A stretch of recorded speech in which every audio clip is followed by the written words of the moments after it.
mbokk yi bés biñ doon xaar agsi na dimanche 19 décembre ca arène nationale càppaacoli bi doomu Pikine Boy Niang numéro 2 bara jàkkaarloo ak le géant di Bawol Tapha Tine borom takk ci rib lamb ji nag dawul ci benn télé en direct lay doon pay per view ci seen affiche point com ubbil sa navigateur nga dem ci www.senaffiche.com nga cliqué ci événement Tapha Tine ak Boy Niang bu fekkee ni ci diaspora bi nga nekk gànnaayool sa carte bancaire nga cliquer sur achat ou connexion par mail nga topp instruction yi ngir nga mën a jënd sa paas 9,99 € rek la. yéen ñi nekkee Sénégal itam mën ngeen a jënd seen code ak moyen de paiement locaux yi 2500 francs dong la ubbil sa application Orange Money nga scanner QR code bii feeñ ci écran bi. wa ilaa nga composé dièse 144 dièse 5 étoile 346 360 étoile 2500 francs dièse nga dugal sa code secret ci saa si di nga jot benn SMS buy confirmer sa paiement ak beneen SMS bu lay envoyer lien wu combat bi kon nag soxlawul ngay xaar ba bés ba ndax mën ngaa jënd sa code léegi ak seen affiche.com. jërëjëf suñu mbokk internet yi ñu ngi leen di nuyu bu baax di leen siyaar yéen ñuy suivre seen site internet seen lamb TV wala Kewel Info wala luttv.com ñu ngi leen di jox seen wàccuwaay bu baax a baax tey ñoo ngi fii ci arène nationale bu ngeen gisee ñaar ñi taxaw sama ginnaaw nag yaakaar naa ne di ngeen kontaan parce que lawoon dafa woon ne wala lawoon loolu lañ dàbbaliwaat sama maam nee na kaay ñu def neexut kaay ñu defaat moo neex ba tax na tey ki ñu woo mooy Ibrahima Kajoor production di promoteur boo xamante bi nii ndaanaan la di promoteur boo xamante bi nii bi mu duggee ci làmb ambition du tëgg benn combat du tëgg ñaari combat dina tëgg ay combat yoo xamante bi nii amateurs yi képp ku ko dégg dina ne kan moo nekk ci ginnaawam waaye nag staff bi yaatu na trop buñ limee dañuy juum mais yaakaar naa ne ay magu làmb ñoo nekk ci ginnaawam moom Ibrahima première journée am day nekk le 9 janvier mënta ñàkk ndax njàmbaas yàqul sër Baye Mandione Junior moo ciy daje ak ki nga xam mooy Ndiaye Tine combat spécial ba day dox ci diggante caatu Boston di Njaga Caam ak ki nga xam ne mooy Boy Ñàgg yaakaar naa ne am na ay combat préliminaire yu neex démb la woon remise drapeau ba fële ca Tiwaawoon Pël mu nekkoon journée bu neex macha allah ñëpp teew fa tey nag li mu ñu andil mooy Mama Lamine seex bi Mama Lamine tarkindaa bi Mama Lamine bi nga xamante bi nii ndaanaan la ci wàllu bëre nee naa la bi mu duggee ci làmb Lamine yàggut samedi 27 avril 2013 la dugg ci làmb yaakaar naa ne loolu yàggut waaye ki muy jàkkaar lool di Garga numéro 2 di ndaanaan ci wàllu bëre moom it mu dugg ci làmb dimanche 10 mai 2010 kon yaakaar naa ne leen rawante bëriwul ñoom ñaar nag seen combat yi dafa tolloo defet yi aussi tamit benn la rawante ndax kii benn defet la am kii bu ma juumut ñaari Tyson kan moo ko daan ki nga xam mooy premier combat am daf koo daan Tyson 2 ak assurance ak premier combat am daf ko perte Ahmed Bombardier yaakaar naa ne noonu la demee Ibrahima moo décroché combat bi waaye ci Ibrahima laay mujj moom mooy tëj combat bi Garga 2 ak Mama Lamine Siteu ak Papa Sow fii moo ma gën a jege gën a yaay maa ngi lay siyaare Garga wala Mama maa ngi lay siyaare. Seex loolu dal. jàmm rek. ba jàmm la. tarkal la. tànk rek. du nuyu sëñ Sidi Mbacke alxuraan borom jàmm gën borom si Kambaaw. du nuyu Baye Mouride Mbaye bu baax a baax a baax. du nuyu waa jàmm gën gi ma jógee waa si Kambaaw bi yëpp. di sant ñëpp di gërëm ñëpp. di gërëm promoteur bi di nuyu aussi sama adversaire muy Garga 2 yàgg na lool mais nag tey ñu ngi sant promoteur bi nga xamante ni moo jël initiative am pour taxawal ko fas yéene bëree incha allah rabbi mu mel ni sa xel jógul ci moom parce que bu ma juumul seen contrat dafa jeex ñu dàbbaliwaat avance bi promoteur décroché waat combat bi nga sawaraat lan moo tax nga sawaraat ba tey ci moom waaw mais parce que ñun ñaar ñëpp dañu war a bëre combat la boo xam ne dafa yàgg quoi et puis ñun ñëpp dañ ko doon xaar gis nga kon tey nag bu yàlla defee ba am ku ñëw taxawal rek dañuy sant quoi dañ naan lu ñu doon bëgg ak li promoteur bëgg ak li amateur yi bëgg yëpp daje na doon na benn waaw dañu ñaan yàlla bis baara yàlla may ñu ci ndam seetu koy amateur yi mébét bi ñu amoon ci Siteu Papa Sow mën nañu xalaat ngeen àggale mébét boobu te mu dàq ko waaw lii Garga 2 la ak Mama Lamine Siteu ak Papa Sow seen wàllu woy na mais tamit ba tey génnu ñaari écrit jàmbaar Wrestling Academy Lamsar ma ni Siteu ak Papa Sow seen wàllu woy na man ak kii ñoo si des Garga 2 Mama Lamine bala maa ñëw ci moom la nga waxoon ba tey yaa ngi ci bu la caxabalee nga damm tànk bi waaw loolu maa waxoon du ma ci jógaat doo ci jógaat waaw Garga 2 sama diggante maamam li koy jeexal waaw mooy ma duma ko daan ko rek mu jeex tegal foofu sa baaraam salaamaaleykum Fadia Parcelles maaleykum salaam wa rahmatulah. ci loone maa ngi leen nuyu di nuyu site internet yi toog fii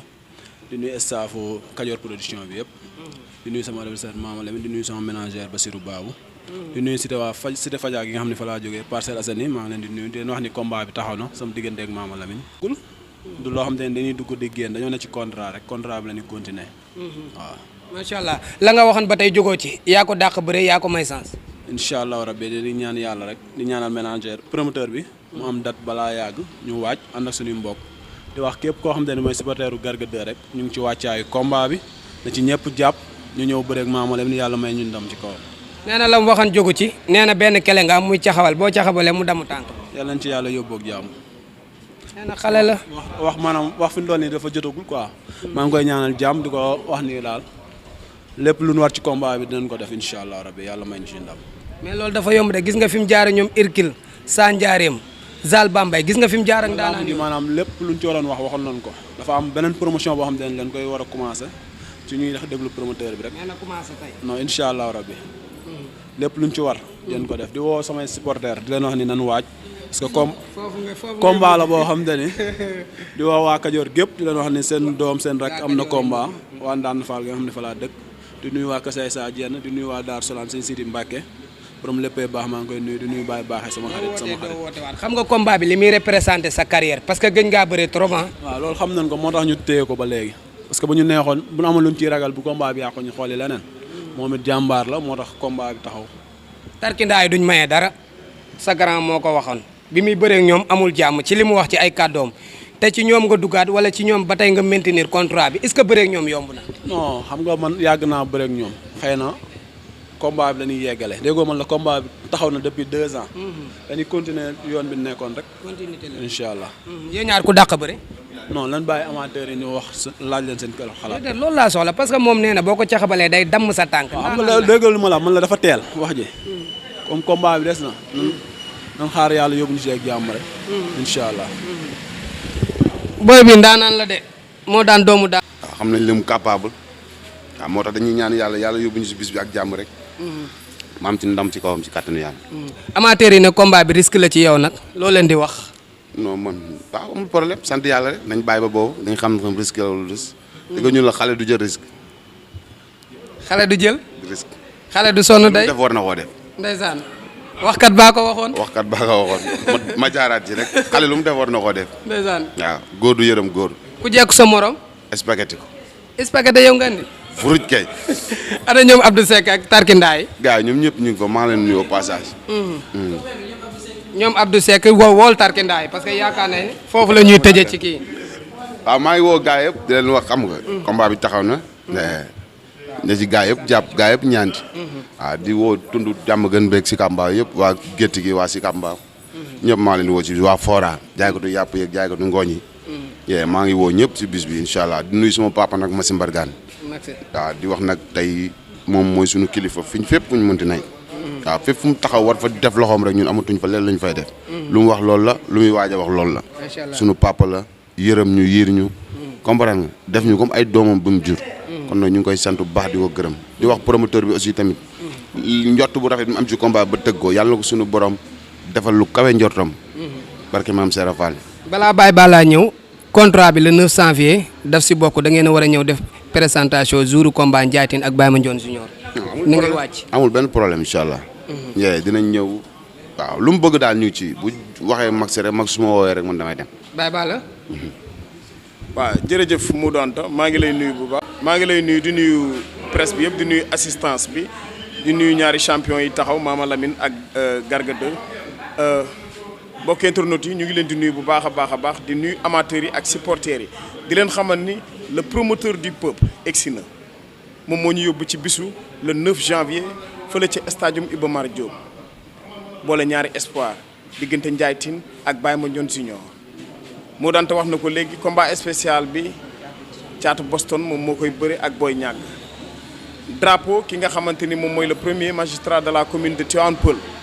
di Papis Diop di bés boo xamante ni bés bu rëy la ci wàllu làmb ñu ne la promoteur du peuple fa la yem mu ne déedéet dinaa leen indil Mama Lamine ak Garga 2 combat bi nga xamante ni amateurs yi dañ ko yàgg a sàkku amateurs yi dañ ko yàgg a bëgg xale baa ngi nii Kajoor production xale la doomu réew mi la fi la juddoo fi la yor fi la fekk baax xale boo xamante ni ku jar a jàppale la ndax dafa jug pour jàppale làmb dafa jóg pour jàppale espoir yi kon nañ leen ko jox loxo di nuyu ñaari mbër yi bu baax a baax a baax di leen ñaanal jàmm ak salaam di leen ñaanal yàlla bés bi yàlla nañ ci egg ak jàmm yàlla defal leen jàmm que le meilleur gagne la waaj waxoon la ko meilleur. ñor nan ngay waaj ak say mbokk. non dañuy waaj rek di wax ne promoteur bi di ko ñaanal jàmm parce que tamit combat bi ñu ko bëggoon bari na di ko ñaanal sponsor yi tamit ñëw jàppale ko parce que tamit gan la te dañ ko war a jàppale bu baax a baax di ko wax lépp lu mu ci yaakaar rek ak lu mu ci séntu rek suñu borom defal ko ci lu kaw njortam di woo sama mbokk kajoor yi yëpp waa Ndande Fall Ngaye Mexe Kébémer Louga xam nga di leen wax ne seen doom am na bis dañ ko waaj di woo Fallou Gueye depuis Allemagne di ko wax combat bi combat am la di nuyu sama gars yëpp quoi di leen wax ni combat bi taxaw na. Cheikh Sey borom Medina waa Kër Daaw yëpp maa ngi leen di nuyu Thiar ci loolu di leen wax combat bi seen combat la na ci ñëpp jàpp. jërëjëf wol ma Abou Ndiassé kese. non man maa ngi woo suma maman madame Sarr ak Mbaye waalo ñi nga xamante ni sama nitu démb lañ maa ngi leen di woo bu baax ñëw jàpp ci combat bi waaw di woo suma papa suma xarit papa Assane Sarr mu ngi dëkk ba Diofior du nuyu Baye Ablaye suñu Ablaye borom Bambey di woo ñëpp ci combat bi ñëw jàpp ci bu baax di woo Serigne sama seex aussi tamit ak Taali suma mag ak suma mag Lamine maa ngi woo ñëpp di woo Sita Taalibe Bamba di woo Abou Ndiassé di woo Bullaal di woo Taqe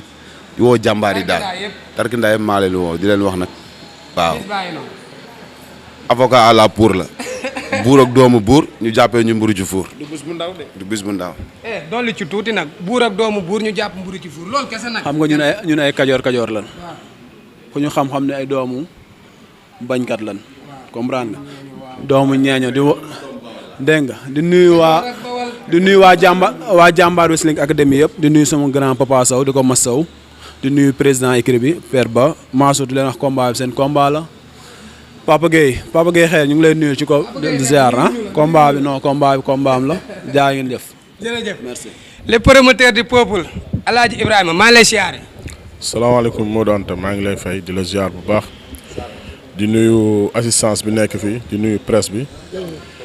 di jiital ci nuyoo bi Serigne Mountakha Bassirou yàlla na fi yàgg lool te ànd ak wér ak bépp kilifa diina bépp kilifa aada di ñaanal sama buntu ci Serigne Touba sëñ Mourtala sëñ Modou Boussa Dieng muy suma papa sama xarit yàlla yàggal ko fi lool te ànd ak wér di nuyu njabootam yëpp ñoom Baye Galas ak Soxna bi Mbàkke ñoom ñëpp di leen nuyu. di sant suma wayjur bu góor bu baax a baax di ñaan suma wayjur bu jigéen yàlla yërëm ko ak bépp mbooloo mu jullit di sant staff Kajoor production bi yëpp jël nuyoo bi di ko teg ci loxo Père Bourkhane ñoom Cheikh Ndoye Pape Sarr Mbaye Diallo ñoom ñëpp maa ngi leen nuyu di leen sant di leen gërëm di sant ñaari champion yi muy Mama ak Garga di leen sant bu baax ndax waxtaan bi wax dëgg yàlla yàggul waxtaanu benn fan la yàlla def suñu borom mu sotti daal. macha allah Ibrahima Kajoor production borom wax tuuti jëf lu bari yaakaar naa ne bi ngay dugg ci Baye Mandione ak Ndiaye dama ne la dese nga yeneen journée wala nga ne ma li ma bëgg ci làmb du ñii mu mel ne la nga ma waxan tey da nga ko dëggal combat bii nii kan moo la inspiré ba nga tëgg ko. waaw combat bi boo gisee ñu indi ko Modou Anta comme ñun dañu nekk ay fédérateur diggante Siteu Papa Sow am na lu ci xewoon. te kii day ànd ak Papa Sow ñëw kii ànd ak Siteu ñëw kon dañu ñëw pour fédérer wan ne doomu Diamaguène ak doomu Parcelles ñëpp benn lañ macha allah ñu ñëw pour defar diggante boobu mu di tax ñëw indi jàmm Sénégal xam ne ñaar ñooñu ñoo bokk ndey ñoo bokk baay loolu moo tax ñu indiwaat diggante bi pour xamal leen ne tey li amoon ci diggante bële lu waroon am la ñu santee ko yàlla te xam ne dogalu borom bi la Papa Sow sabablu ko Siteu sabablu ko Papa Sow bu xamoon ne bu demoon fee keroog dañ koy def liñ ko def du fa dem ki dóor nënd bi bu xamoon ne bu ko defee loolu moo ci am du ko def kon dogalu borom bi la léegi tey ci loolu la ñu amaat inspiration waxtaan si staffu Kajoor production ñu ne pourquoi pas duñ leen boolewaat pour mën a indi jàmm parce que loolu la ñu soxla ci làmb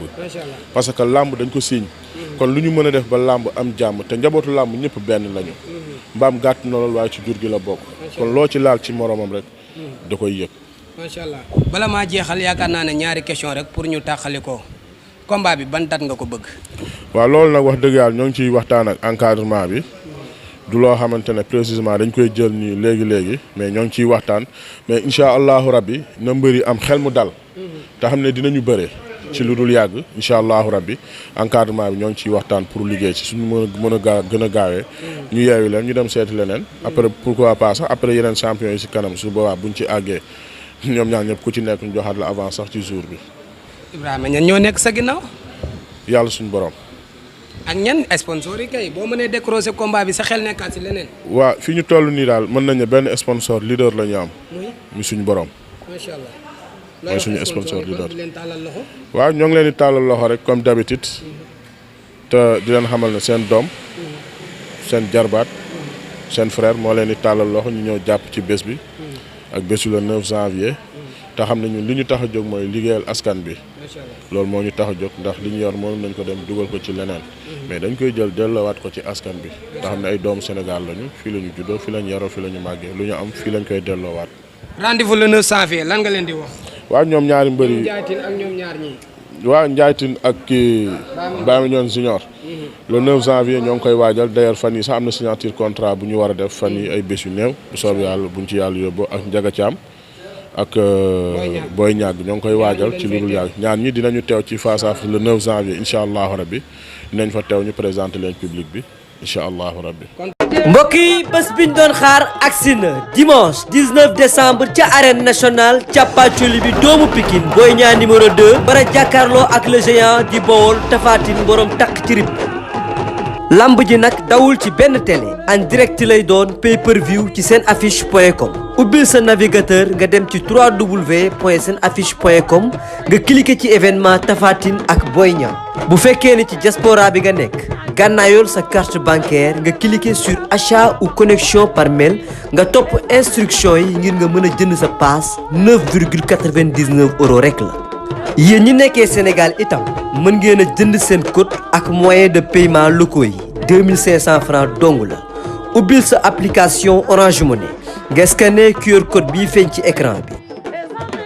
wa ilaa nga composé dièse 144 dièse 5 étoile 346 360 étoile 2500 francs dièse nga dugal sa code secret ci saa si di nga jot benn SMS buy confirmer sa paiement ak beneen SMS bu lay envoyer lien wu combat bi kon nag soxlawul ngay xaar ba bés ba ndax mën ngaa jënd sa code léegi ak seen affiche point com.